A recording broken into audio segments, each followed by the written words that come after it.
que es lo que realmente es. Amigas, amigos, ¿qué creen? No hay plazo que no se cumpla.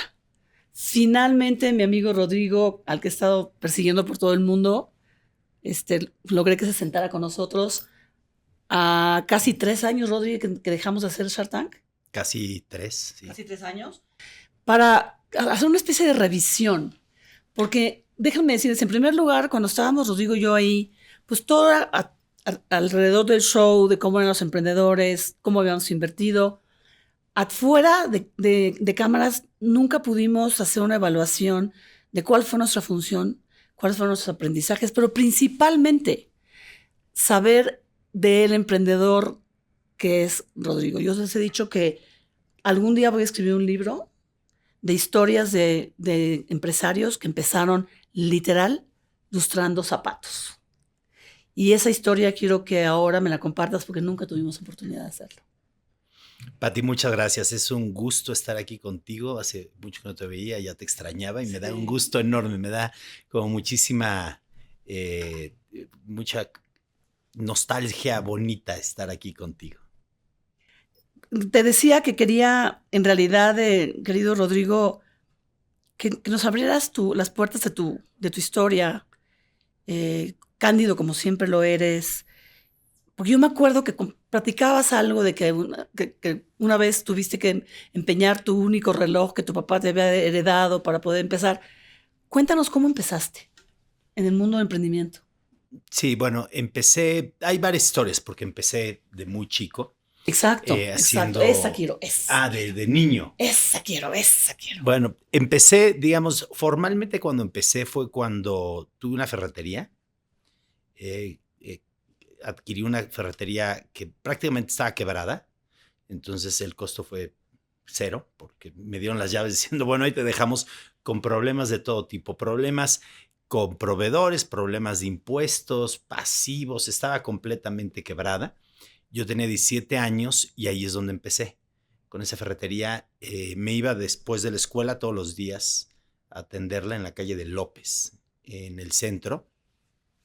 Y me apasioné mucho, me di cuenta que pues me gustaba mucho trabajar y me metí mucho a los números, hice un plan, ahí también me di cuenta que si tú confrontas a los proveedores, si confrontas a la gente que le debes, si eres transparente con todos y les dices exactamente cuáles son tus planes y cómo vas a salir adelante, encuentras un apoyo desmedido por las personas, siempre y cuando auténticamente seas transparente y estés dispuesto a hacer el trabajo. Tenías 17 años. ¿De dónde sacaste esas cualidades de transparencia, de hablar con el corazón, el drive de ir a la ferretería?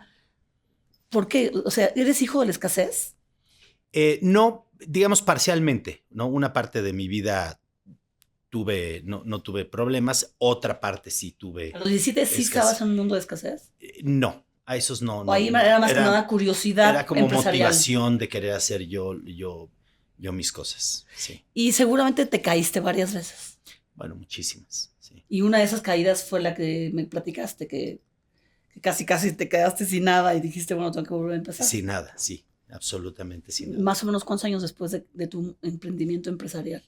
Eso fue en el 94, cuando aquella enorme crisis, digo que en aquella época era crisis de cada 2, 3 años, ¿no? Era crisis, devaluación, crisis, y en una de esas fue muy serio y reempezar de cero absoluto. ¿Y esa era como tu tercera caída, tu cuarta caída? Era como la segunda caída. Sí. Porque yo en la mañana, en otro podcast, les decía que iba a cometer un error, un pecado mortal, al decir que, bueno, yo te doblo la edad. No, claro que no, Pati. Si tú te has caído 3 veces, yo me he caído 7. Por eso yo tenía que decir, si te doblo la edad, te doblo el número de caídas. Y cada vez me levanto con muchísima más seguridad de que esta vez es una cosa muchísimo más grande. ¿En qué momento tú dijiste, esta es ya una cima estable, como lo que has podido construir? Que es fenomenal. En ninguno. ¿En ninguno? En ninguno. O sea, yo creo que tienes que estar... Cuando haces un plan, tomas en consideración casi todos los factores. Y después hay el tipo de emprendedores o de empresarios que son mucho más optimistas y que toman en consideración que todos los elementos van a salir como piensan que van a salir. Y yo creo que siempre sabes que pueden pasar cosas que no sabes que pueden pasar. Y no las sabes, ¿no? O sea, como pasaron en el pasado, desde devaluaciones, crisis macroeconómicas, el COVID, exactamente. Y tienes que estar listo para eso que llamas fracasos, es fracaso, pero aprendes y decir, hay un flanco adicional que se puede abrir que no lo tenía considerado, ¿no? Y así es, yo creo, como te vas preparando y preparando. Hoy, digo, sí, estamos en una posición bastante sólida, pero no sabes que de repente pueda venir algo, una tecnología nueva que sea completamente disruptiva para tu negocio y que la tenga alguien más, un cambio de paradigma en la forma en que las personas cuidan su salud y bienestar. Están cambiando cosas muy rápido y hay que estar alertas para eso. Pero entonces, ¿sabes, Rodrigo? Yo tiendo a ser muy optimista, ¿no? Y digo, sí, puede haber otro COVID. No, esta vez va a salir muy bien. Ya aprendí, ya entendí todos los factores más importantes. ¿Cómo incorporas en tu vida empresarial diaria ese factor de que puede salir otra cosa? En no tomar riesgos que puedan ser completamente terminantes, o sea, fulminantes. Yo creo que al principio, a cierta edad, cuando estás empezando, te puedes arriesgar un par de veces el 100%, el todo por el todo, ¿no? Porque necesitas duplicar y después por 4, pero llega un momento en que los riesgos los tienes que hacer con todas las precauciones calculados y que no te aniquilen para poder seguir en el juego después, ¿no? O sea, ¿hasta ahorita sigues pensando así? Hasta ahorita, sí. Estás para mí, Genoma ya voló, ya se expandió. Me hablan de Kodak, porque por falta de visión tronó una cosa tan perfectamente establecida como empresaria. Hasta ahorita todavía tú puedes decir, puede haber una poison pill, Claro, por supuesto, pero sin duda. A ver, para todos los negocios, yo creo que, no sé, una de las empresas más sólidas del mundo, Apple. Yo creo que Apple está a que alguien haga una programación y un teléfono más rápido, más inteligente, más barato y esté en riesgo de desaparecer. O sea, todas las empresas están en riesgo de desaparecer. Tienes que estar sumamente alerta para lo que acontece, pero no te puedes dormir en los laureles y pensar que ya estás en una posición suficientemente sólida. Yo creo que tienes que estar haciendo 3 cosas. Primero, innovando constantemente. Es lo más importante. Cuando dejas de innovar, ahora sí como dicen, cuando dejas de madurar te empieza a pudrir. No hay un término medio. Aquí con la innovación, cuando dejas de innovar empieza a caducar. Número 1. Número 2, estar alerta a las situaciones que no dependen de ti. Porque es muy fácil decir, es que todo depende de mí. Bueno, muy bien. Hay otras circunstancias que pueden ser ajenas, nuevas tecnologías que no tenías considerado, hábitos, como muchos hábitos que vimos que cambiaron en la pandemia, etcétera. Y la tercera cosa que es muy importante, tienes que tener una disciplina financiera siempre para los cambios financieros que pueden haber. O sea, ¿quién iba a pensar hace 18 meses, Pati, que íbamos a tener intereses al 11, 12% más el spread? O sea, la tasa adicional que cobran los bancos o quien te preste dinero, de que antes era 1 o 2 puntos, ahorita son 4, 5, 6. Entonces, estás hablando de quién puede pagar. O sea, son muy pocos los negocios que tienen una tasa interna de retorno arriba del 18, 19%, que hoy es el costo real del dinero para las pequeñas y medianas industrias. Así es. Entonces, la planeación financiera es muy importante y ser sumamente conservador, sobre todo en deuda. O sea, mira quién le estás hablando. Yo pues, hice casi un doctorado en riesgos en Basilea cuando supervisaba los bancos. Y lo que yo encontraba en la parte del alma de lo que me estás diciendo, porque yo no sabía que tú tenías tan metido el factor riesgo y su administración diaria en tu empresa, que es la capacidad de prevenir, controlar, medir. Esa es la capacidad en la parte de riesgos, ¿no? O sea, previenes, controlas y mides todos los días. En la actividad financiera, pues obvio, porque es la volatilidad. Fíjate que me has dado una gran lección, porque para mí dices, bueno, yo vengo a la oficina de un empresario consumado, que afortunadamente tiene todavía una juventud muy amplia como para seguir creciendo y innovando y haciendo cosas. Y me dices, no, pues yo estoy preparado para que mañana Genoma cambie de paradigma. Sí, absolutamente. Qué increíble, qué increíble. Ahora, quisiera ir a otra parte que para mí es fundamental, querido Rodrigo. Le preguntaba a Dani, que ella vivió con nosotros todas esas inversiones, ¿cuántas empresas de las que invertiste todavía sobreviven? Porque para mí el gran credo que yo creé a través de la exposición y el programa de ustedes en Shark Tank fue una pasión por el emprendimiento. O sea, para mí es así como que mi quinto hijo después de los más necesitados de México. Y, pero la gran decepción, querido Rodrigo, y me quería saber cuál es tu experiencia, pues para que los emprendedores aprendan de dónde están sus principales problemas, es que no conocen sus números. Que esa es mi experiencia. Atrás del escenario, cuando les preguntabas cuál es tu margen, no te lo decían. Me gustaría saber cómo lograste tú seguir invirtiendo en ellos, porque yo lo primero que hacía era, te voy a enseñar a hacerlo para que me muestres que verdaderamente esa es tu rentabilidad. Y haz de cuenta que le estabas echando sal a una babosa. O sea, le tienen pánico al manejo de numérico, le tienen pánico al gobierno corporativo, de que yo le decía, voy a estar en tu mesa de directores, etcétera. ¿Cuál fue tu experiencia haciendo coaching como el que hicimos a los emprendedores? ¿Cuál fue tu experiencia?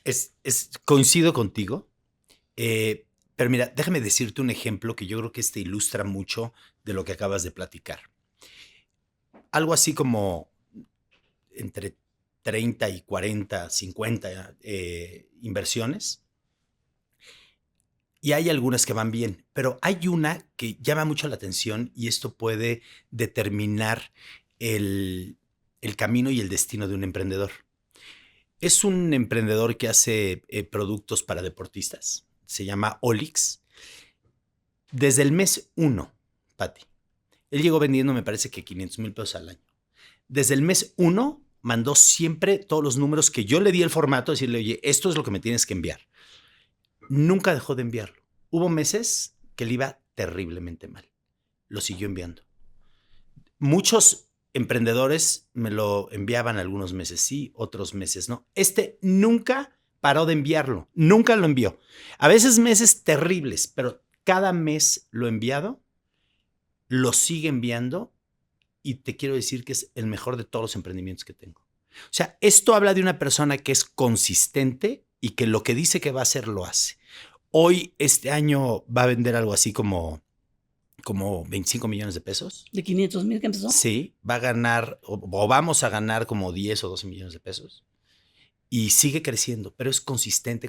O sea, si tú me dices, ¿cuál es el mejor de todos los emprendimientos? Donde hay un emprendedor que cumpla con los requisitos que los hemos platicado tú y yo muchas veces, sí, ¿no? Que sea numérico, que esté apasionado, que tenga bien claro dónde está su consumidor y cómo está su mercado y que esté en una categoría que sea relevante. Entonces coincido contigo, tiene que ver muchísimo con el emprendedor. Y estoy con otros emprendedores, tengo otro que va bastante bien, que cambió un poquito porque pues, las condiciones con la pandemia y todo ya no eran, cambió y se transformó y va muy bien. O sea, tiene que ver el emprendedor muchísimo. Ahora, a nivel sistémico, o sea, yo lo que veo en los mercados financieros es que hay muchísima liquidez para emprendimiento. Hay una versión más o menos de las fintechs, que se desinflaron un poco, pero al emprendimiento real, que le llaman ESG, Earnings, Social and Government, hay muchísimo dinero. La inversión de impacto en México está de locos. Pero México no despega en la recepción de ese dinero. Ya sabemos que Know Your Numbers es una. ¿Qué otra cosa le falta al emprendedor mexicano para que capture esa cantidad de liquidez que hay? Yo diría especialización.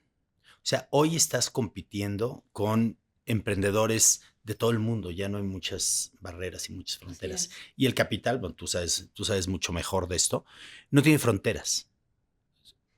Tú puedes invertir en en India, en China, en Estados Unidos, en Ujú. Europa o en México. Entonces, tú tienes que ser competitivo a nivel global con los emprendedores que están existiendo, ¿no? Hay todo este nuevo, bueno, más o menos nuevo, que son todos los search funds, que el modelo de negocio más extraordinario, yo creo que muchos emprendedores deberían de enfocar hacia allá, que no es un emprendimiento porque es más, es algo diferente. Sí has oído estos Sí, search sí, sí. funds.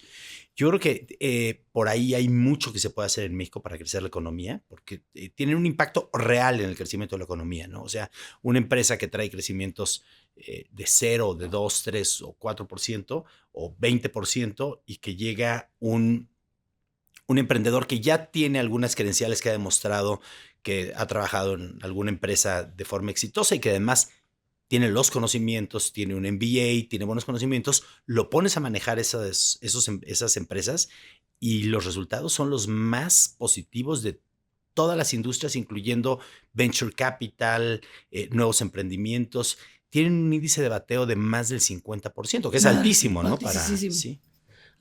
Ahora, yo quiero hablar de tu mero mole, porque el marketing digital está muy de moda, ¿no?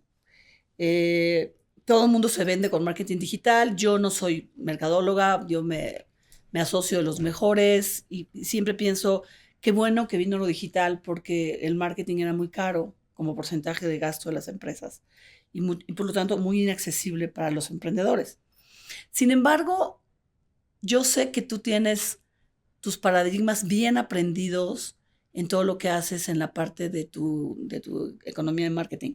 Cuéntame un poquito cuál es tu estrategia. Ok, bueno, digo, son muchos años que llevo Exacto. en el tema de Y que mercadotecnia. además sé que te apasiona. Sí, me apasiona, he estudiado muchísimo, he leído, son muchas lecturas, muchos libros y después mucho entendimiento también de psicología, el entendimiento humano, también el entendimiento de cómo funciona un comprador. O sea, son muchas especialidades que terminan siendo mercadotecnia más algunos otros Con lo adicionales. intelectualmente curioso que eres tú, pues ya me imagino. Me gusta todo el tema alrededor de eso.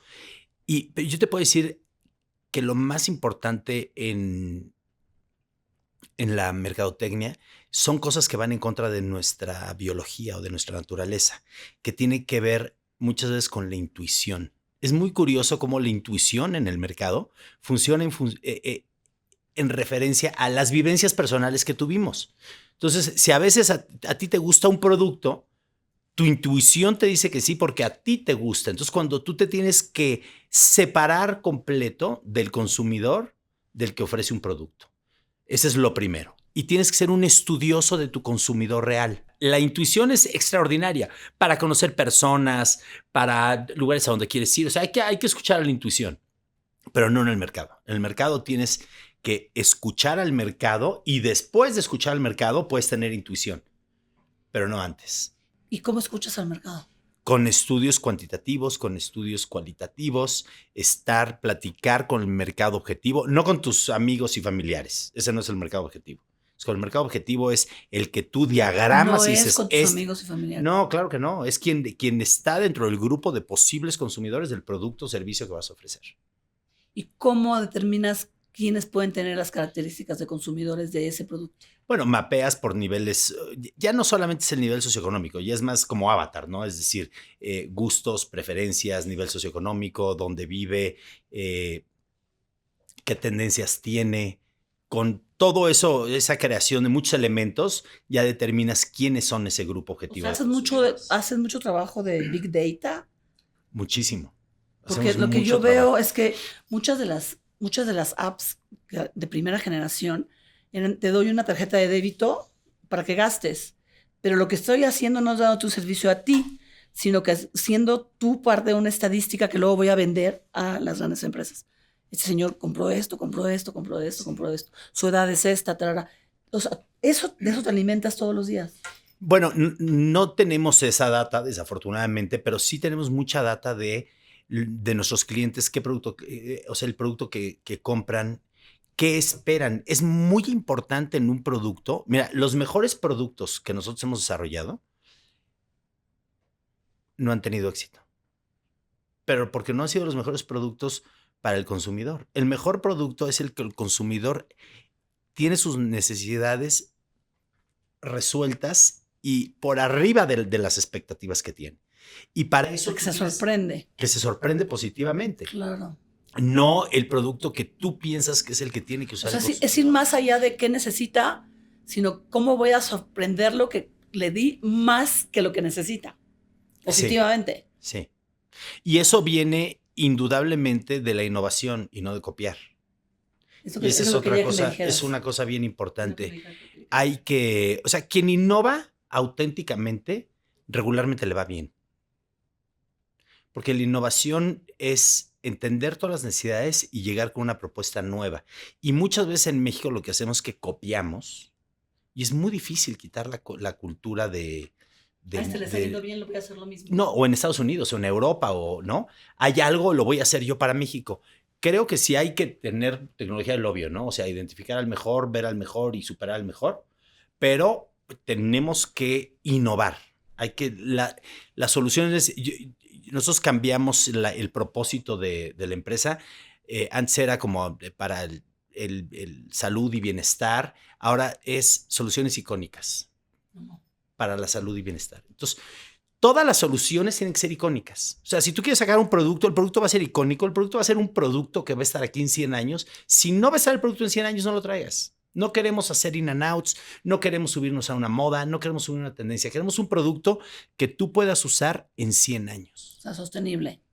Sí. Y que Alka-Seltzer. Exactamente, sí. Sí. ¿Cómo se le ocurre? O sea, Coca-Cola. ¿No? Icónicos, que no cambian en 100 años. Pero a ver, Rodrigo, dime una cosita. Me dices, tienes que escuchar a los mercados y luego hacer.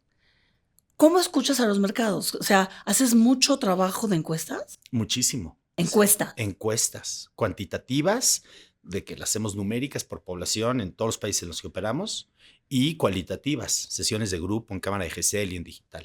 Todo eso, hacemos mucha investigación de mercado. Y sí me decías que un porcentaje importante de tus gastos de administración son toda esta parte, ¿no? Sí, porque si tú vas a dar un producto, tú tienes que saber qué es lo que quiere el consumidor. O sea, en este momento, quien nos esté escuchando, tiene alguna necesidad. Vamos a pensar en su pelo, ¿no? Y tú dices, no, hombre, tengo un producto extraordinario que te quita la orzuela. Y entonces úsalo, pero yo no tengo problema de orzuela, yo quiero que un problema de brillo. Entonces tú tienes que dar el producto en función, resolver las necesidades que tienen los consumidores, no las que tú crees que tienen. Los economistas, para poder modelar, hacemos muchas abstracciones.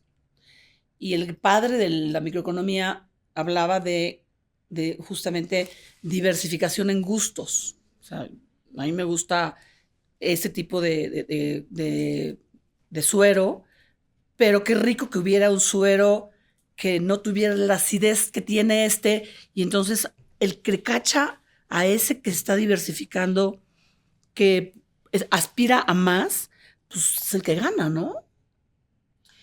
Pero ¿sabes que los comportamientos son muy generalizados y regularmente a la gente le gustan cosas muy parecidas?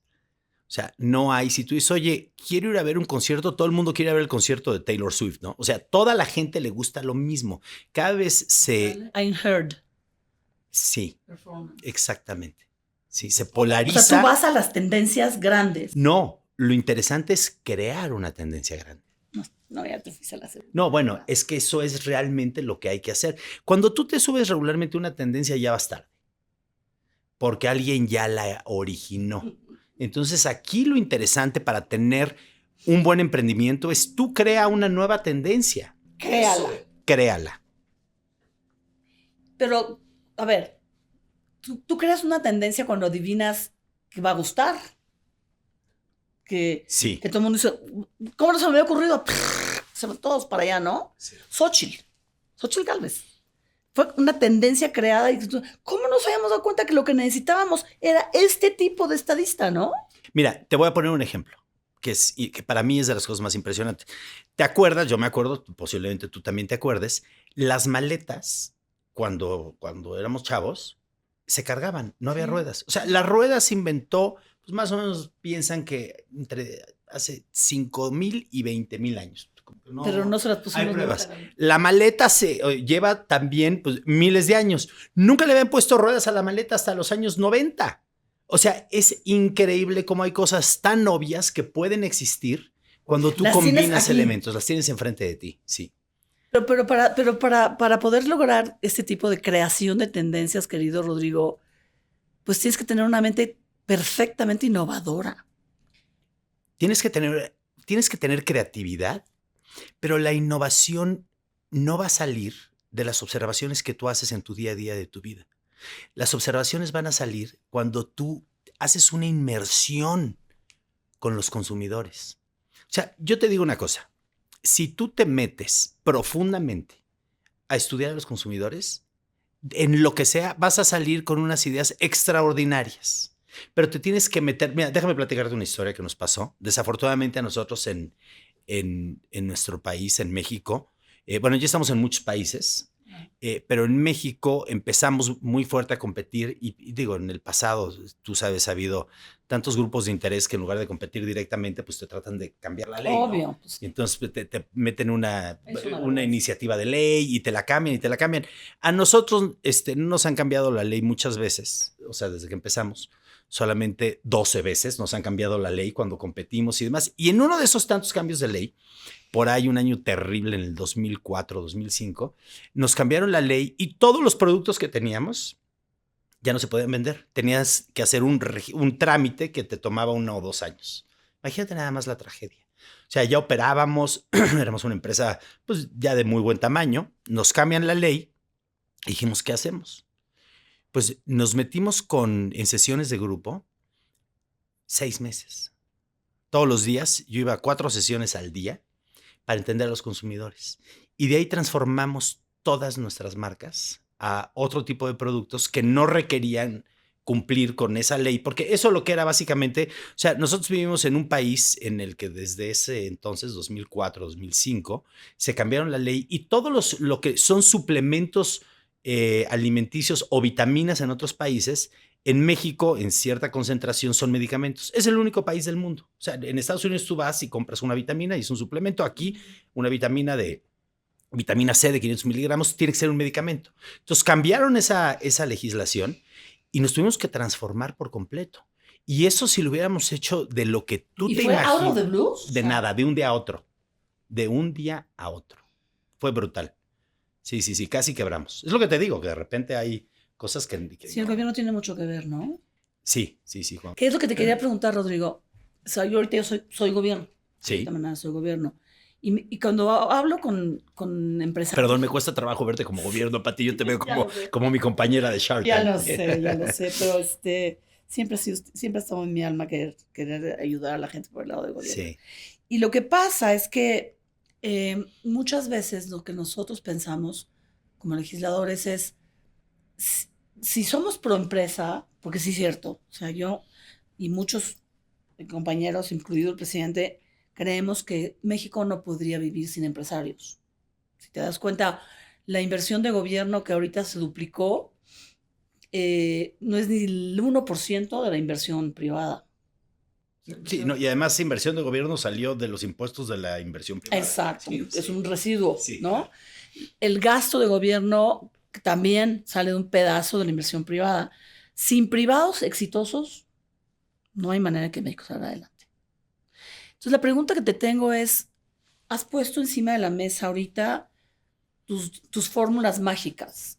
Una es la innovación y otra es el marketing a la Rodrigo. O sea, porque yo nunca había escuchado tan magistralmente a alguien que hable de la manera en que hablas con tu fórmula mágica de finalmente llegar a satisfacer a los consumidores, ¿no?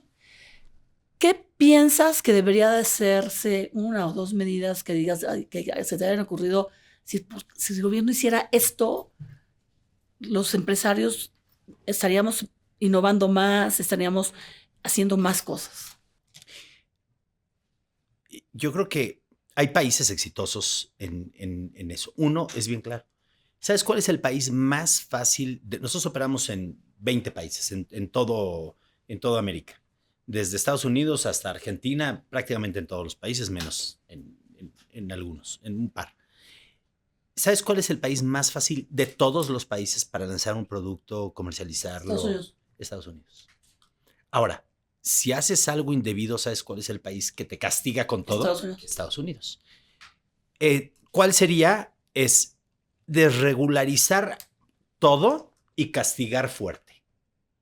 O sea, por ejemplo, Cofepris, ¿desaparecerla?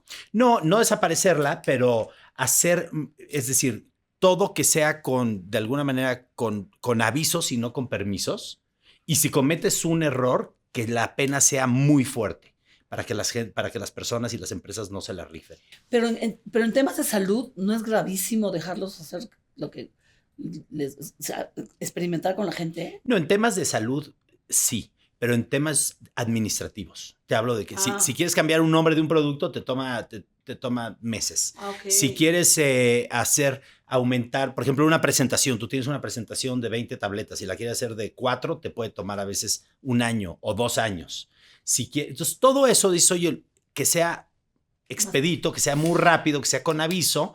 Y si hay algo que hago mal, por ejemplo, ¿no? O sea, tú dices, oye, tienes un producto que es un tratamiento. Y entonces tú bajaste el número de tabletas, ya no es el tratamiento, entonces ahí tú deberías de tener algún problema, ¿no? Pero si el producto es nada más para pues, un dolor de espalda o de garganta, pues puede ser que con una, que lo puedas tener presentaciones de diferentes tipos. Ahí te va otra diferente. Eso es absurdo. Es absurdo, sí. Algunas otras cosas. Tú sabes que hay mismo producto, misma molécula, con diferentes indicaciones terapéuticas. Entonces tú llegas con la autoridad y dices, oye, es que este producto es, no sé, naproxeno sódico. Y aquel de la competencia es naproxeno sódico y ellos pueden decir que en 24 horas sí, pero ellos metieron el permiso sí y tú no. Pero sí es la misma molécula. O sea, en Estados Unidos hay una monografía del FDA que te dice exactamente lo que hace, lo que dices y lo que no, y aplica parejo a todos. En algunos países de América Latina no es así. Entonces, algunas, digamos, cosas que no son igual para iguales. Eso sería interesante. Otra de las cosas que es todo un tema y México no va a progresar si funciona de esa manera. Tú tienes que dejar competitivamente todas las reglas y todas las leyes de Internet. O sea, tú sabes perfectamente, tú quieres hacer una campaña de publicidad, tú tienes que iterar. O sea, tú tienes que mandar 5, 10, 20, pivotear y tienes que mandar 10, 20 piezas y una de esas es la que funciona, entonces la pautas. ¿Cómo le va a hacer aquí que necesitas pedir permiso previo para lanzar una campaña? Y además te cuesta dinero. ¿Existe? Y mucho, claro. ¿Así es? Por supuesto. Entonces no puedes, entonces simplemente pues no lo haces. Se lo llevan 2, ya me las voy a llevar, pero completitas. Me voy a cambiar a otra cosita, porque la parte que tú manejas verdaderamente es fascinante, porque te has especializado, yo diría que es tu pasión. ¿Cuánto puedes ahorita ya usar y confiar en la inteligencia artificial para lo que haces? Mucho. O sea, muchísimo. Puedes hacerlo simplemente muchísimo. Pero en la parte ahorita de lo que más te gusta, que es marketing, es consumidor, ¿cuánto usas inteligencia artificial? Mucho. El problema, déjame decirte cuál es. Hay que encontrar a las personas o capacitar a las que tienes para que usen inteligencia artificial. La herramienta está. Y si tú tienes a alguien que ya lo sabe usar y que lo está usando, los resultados son mejores que nadie más. El problema es que las personas no dan el cambio mentalmente. Decir, a ver, yo toda mi vida lo he hecho así. Yo he sido el que escribo, yo he sido el creativo, entonces uso poco la herramienta de inteligencia artificial, pero cada vez más y sirve muchísimo. Pero entonces, ¿tú crees que, hablando otra vez de políticas públicas, yo acabo de subir una iniciativa diciendo que la inteligencia artificial, que es yo creo que es una de las revoluciones más importantes en el mundo comercial y empresarial, sea estudiada como materia obligatoria en las escuelas? ¿Cómo verías? Sin duda. O sea, tiene que ser. Sin duda. Es más, déjame decirte lo que yo creo, y esto es algo que yo he pensado. ¿Tú sabes para mí quién es el mejor gobernante que hoy puede tener un país, un estado, una población? Andrés Manuel. No, el que pueden elegir ahora. El que su sucesor sea... superior a él. No, claro, que sea superior, pero que sea un programa de inteligencia artificial. O sea, que sea el último que tengamos. O sea, ¿qué puede hacer? O sea, hablamos de la inteligencia artificial. Ahora yo te pregunto, ¿por qué las decisiones? O sea, esto es pensando, ya no estamos saliendo de tema, pero No, muy bien. O sea, ¿por qué va a determinar si tú tienes todos los factores, todos los vectores y tienes toda la información dentro de un programa de inteligencia artificial? ¿Por qué un presidente municipal va a determinar si se puede construir un edificio o no y no la máquina de inteligencia artificial que sabe cuáles son, o sea, es decir, las necesidades de agua, de energía eléctrica, de vialidades? Creo que los primeros puestos que deberían de desaparecer son todos los puestos de gobierno con inteligencia artificial. Claro. Eventualmente, no estamos ahí, pero, o sea, imagínate un lugar donde no haya funcionarios públicos y que todas las decisiones sean tomadas por la inteligencia artificial. Son utópico, pero tendríamos que llegar en algún momento dado. Tú me estás enseñando en ese programa, en esa plática, que la parte humana, la parte de intuición y todo eso es fundamental para el desarrollo de tu negocio. Yo no creo que tú puedas entonces decir que al final que el señor inteligencia artificial decida por ti en cuanto a qué producto vender. En algunas cosas donde entra el factor humano, no, pero en todo lo demás, sí. O sea, yo quiero que un programa de inteligencia artificial me diga cuántos inventarios comprar de cada producto. Sí, la parte mecánica. Toda la parte mecánica. Sí. Todo eso. La construcción de un edificio, con qué características, etcétera. Sí.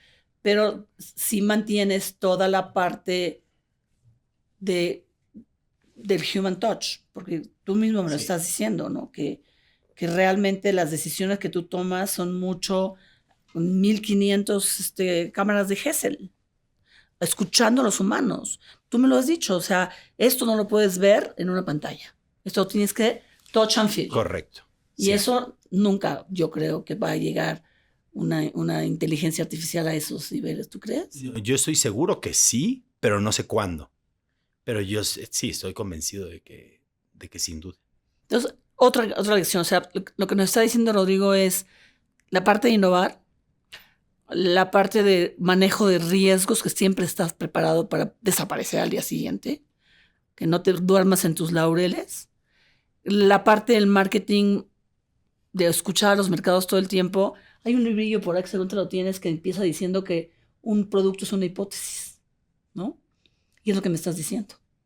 Entonces, yo creo que esto va a funcionar, pero yo creo que el secreto de Rodrigo es que esa hipótesis la crea primero escuchando a los mercados. Es la tercera parte que yo siento que Rodrigo está diciendo. Y este touch de esta gran visión que tienes de que la inteligencia artificial llegará al momento en que también tendrá esa parte humana en la que tú tanto te apoyas para tu negocio, ¿no?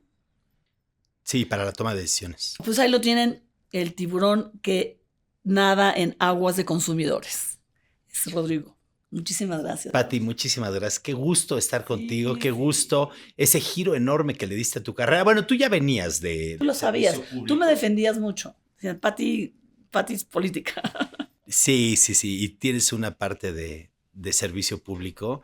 Y además, pues me da mucho gusto que personas como tú estén en el gobierno, porque te conozco muy bien, sé que eres muy inteligente y al final del día tiene que haber gente muy inteligente. Y a veces es difícil, que haya muchísimos. Gracias, Rodrigo. Oye, ¿y vamos a regresar a Shark Tank? Pues por ahora no. Una edición al año. Nos matemos de la risa un rato. Podría ser, sí. O no, porque la verdad yo extraño mucho. No, y de repente veo y la gente me dice, no, es que ya no te peleas con Pati. Es que lo más chistoso es que tú y yo solo nos peleamos ante la cámara, ¿no? Pero siempre nos hemos llevado. Yo me pasaba. Nos queremos y lo voy a decir un secreto. Muchas veces, más de una vez, yo me levanté a decirle a Rodrigo, me pasé. Te pido disculpas. Porque Rodrigo aguantaba vara. O sea, no, es que tú no entiendes nada. ¿No? Era parte del show. Porque atrás lo que quedó es esto. Sí. Una gran amistad, una gran cercanía, un gran cariño. Y se repite con los demás, ¿verdad? Sí. Bueno, este es especial, se los digo una vez por todas. Tengo mi crush. Ay, qué linda, Rodrigo, Pati. Muchísimas gracias por tu tiempo. Gracias a ti y a todo tu auditorio y muchas gracias. Y suerte de aquí en adelante en el futuro, Pati. Gracias. Gracias. Pues ahí los tienen.